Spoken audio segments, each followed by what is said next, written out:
শুরু হলো 19শে ফেব্রুয়ারি আমাদের কাজাকিস্তান আলমাটি যাওয়ার উদ্দেশ্যে রওনা।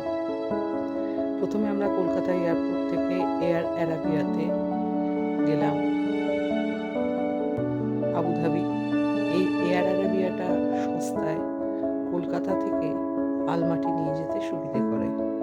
বেশ নতুন কিছু দৃশ্য দেখলাম, কিভাবে প্লেনের সঙ্গে তার পাথওয়েটা যোগ হয়, কিভাবে সুন্দর করে যাত্রীদের পরিষেবা দেওয়ার প্রচেষ্টা করা হয়, ইত্যাদি ইত্যাদি। বেশ ভালো লাগলো, নতুন জিনিস দেখলাম। এর আগে বহুবার গিয়েছি বাইরে, এত নিখুঁতভাবে পর্যবেক্ষণ বোধহয় করিনি। এবার করলাম, ভালো লাগলো, নতুন কিছু শিখলাম। বেশ, মানুষের শেখার তো কোনো বয়স নেই, তবু শিখলাম, জানলাম, বুঝলাম। এই অ্যারাবিয়া প্লেনটি আগে প্রথম যাত্রী নিয়ে এলো, সেখান থেকে যাত্রীদেরকে সমস্ত নামিয়ে তারপরে কলকাতা বিমানবন্দর থেকে আবার যাত্রীদের তোলা শুরু করলো। আমাদেরও বোর্ডিং শুরু হয়ে গেল, আমরা শুরু করলাম বোর্ডিং।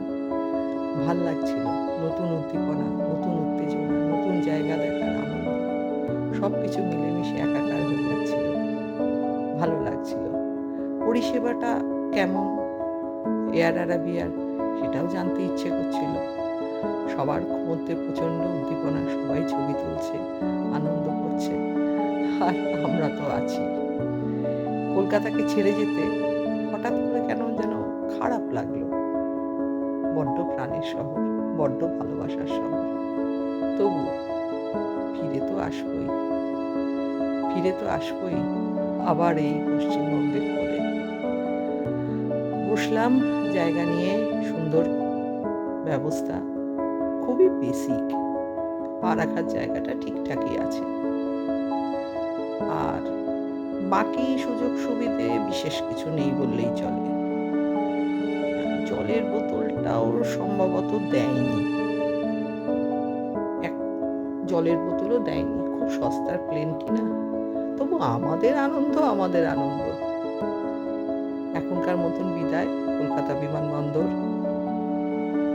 আকাশে ওড়ার পর আমার কলকাতাকে বড্ড সুন্দর দেখতে লাগে, তাই ওপর থেকে একবার দেখলাম।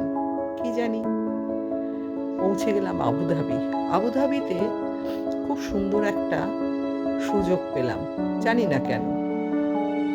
কাপলদেরকে সুন্দর করে গাড়ি করে নিয়ে গেল ওরা ট্রানজিটে।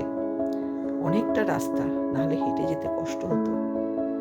অবশ্য এয়ার অ্যারাবিয়ার একজন, যিনি আমাদের টিকিটের বোর্ডিং পাস দিয়েছিলেন, আমি তাকে খুব ভালো রিভিউ দিয়েছিলাম।